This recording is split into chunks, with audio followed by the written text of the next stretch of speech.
Bonjour et bienvenue dans cette vidéo, je vais vous donner des indications pour le devoir à la maison numéro 5. On commence avec l'exercice 1 qui est un exercice du livre numéro 94, page 302. Pour chaque affirmation, il faut dire si elle est vraie ou fausse et il faut le justifier.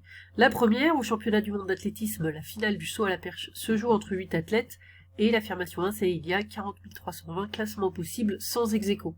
Bien, ça c'est une question à laquelle on a déjà répondu plusieurs fois. Il s'agit de compter le nombre de classements possibles des 8 athlètes. Là, on va jusqu'au bout.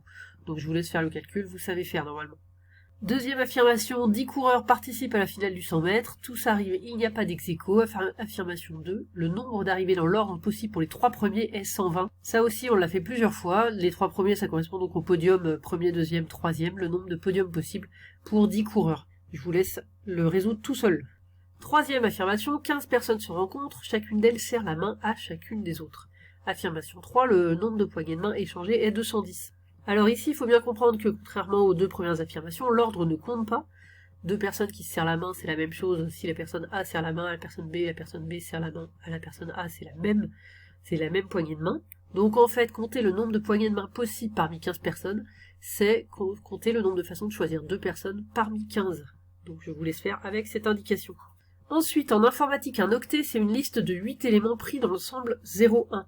Affirmation 4, le nombre d'octets possibles est 8 puissance 2. J'ai mis des exemples d'octets ici, c'est une suite de 8 chiffres, j'ai mis 2 exemples, avec chaque chiffre est soit 0, soit 1. Chaque chiffre, on appelle ça un bit, un octet, c'est 8 bits. Bien, donc vous voyez, pour le premier bit, pour le premier chiffre, on a le choix entre 0 ou 1, donc on a 2 possibilités, pour le deuxième, 2 possibilités, etc. Donc là, c'est un autre exemple. Donc à chaque fois, vous avez 2 possibilités, x2, x2, etc. Je vous laisse conclure. Et dernière affirmation, il y a 70 octets possibles contenant exactement 4 1. J'ai mis 3 exemples ici, d'octets avec exactement 4 1.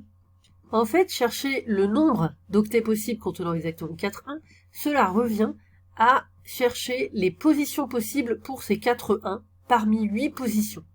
Ainsi, choisir un octet contenant exactement 4 1, c'est choisir 4 positions parmi 8 possibles. Et voilà, choisir 4 éléments parmi 8, eh bien je vous laisse calculer combien ça donne.